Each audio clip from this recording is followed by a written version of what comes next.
Pendant cette leçon, nous allons parler de potentiel électrique standard. C'est ce que vous avez dans votre livret de données ici. Donc, tout d'abord, nous allons voir la notation habituelle des piles voltaïques. Donc, on la donne sous la forme de deux demi-piles qui sont séparées par un double trait ici. Alors, la convention, c'est d'écrire dans l'ordre alphabétique, donc vous pouvez vous en rappeler facilement, l'anode et son électrolyte à gauche et la cathode et son électrolyte à droite. Donc, à l'anode, puisqu'il y a réaction d'oxydation, donc il y a libération des électrons, c'est pour ça qu'elle est la borne moins.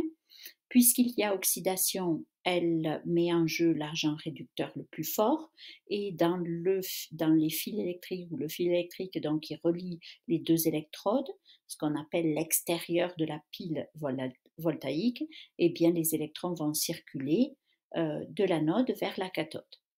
Donc, à la cathode, puisque les électrons arrivent, il y a réduction, donc c'est l'agent oxydant le plus fort qui est réduit. Et puis ici, puisqu'elle reçoit, cette électrode reçoit les électrons, donc elle constitue la borne plus de la pile. À l'intérieur de la pile, c'est-à-dire dans la solution aqueuse, il faut qu'il y ait un déplacement de charge pour que le circuit électrique, si vous voulez, soit fermé. Alors, ces charges, ce sont les anions et les cations qui se déplacent. Là aussi, c'est facile à se rappeler, les anions vont à l'anode et les cations vont à la cathode. Alors, pourquoi est-ce logique? Puisque les électrons arrivent à la surface de la cathode, celle-ci est la borne plus de la pile puisqu'elle les reçoit, mais elle est chargée négativement. La surface de l'électrode se charge négativement, donc elle a dire les cations. De l'autre côté, à l'anode, puisque les électrons partent de l'anode, donc elle est chargée plutôt positivement à sa surface, donc il est logique qu'elle attire les anions.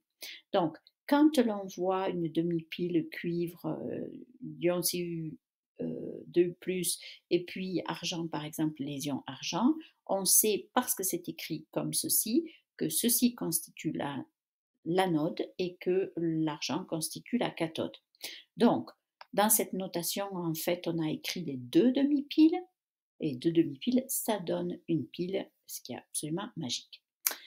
Maintenant, les électrodes ne sont pas toujours des métaux qui sont impliqués dans la réaction redox, comme ici avec l'argent et le zinc.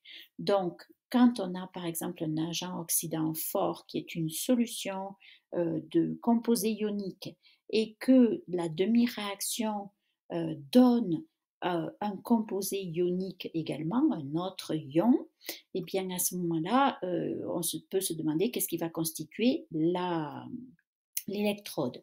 Alors, on a juste besoin d'un matériau en fait qui ne réagit pas, mais qui est conducteur.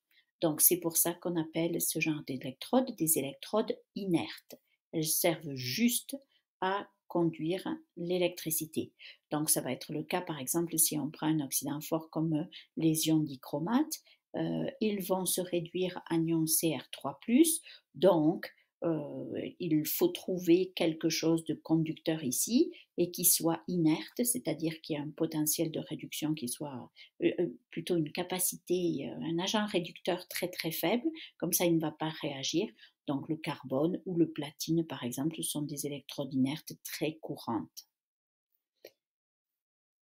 Ensuite, en ce qui concerne les potentiels standards, donc on les note E0, vous savez que le petit exposant 0 ici veut dire les conditions standards. Dans le cas d'une pile, ça veut dire que toutes les espèces se retrouvent à TAPN et que la concentration des solutions est d'une mol par litre. Et quand on veut mesurer le potentiel de la pile, eh bien il va falloir faire le potentiel de ce qui constitue la borne plus, qui est la cathode, moins le potentiel de l'anode. Alors, ce sont des potentiels de réduction et c'est ce que vous avez, ce sont les valeurs que vous avez ici.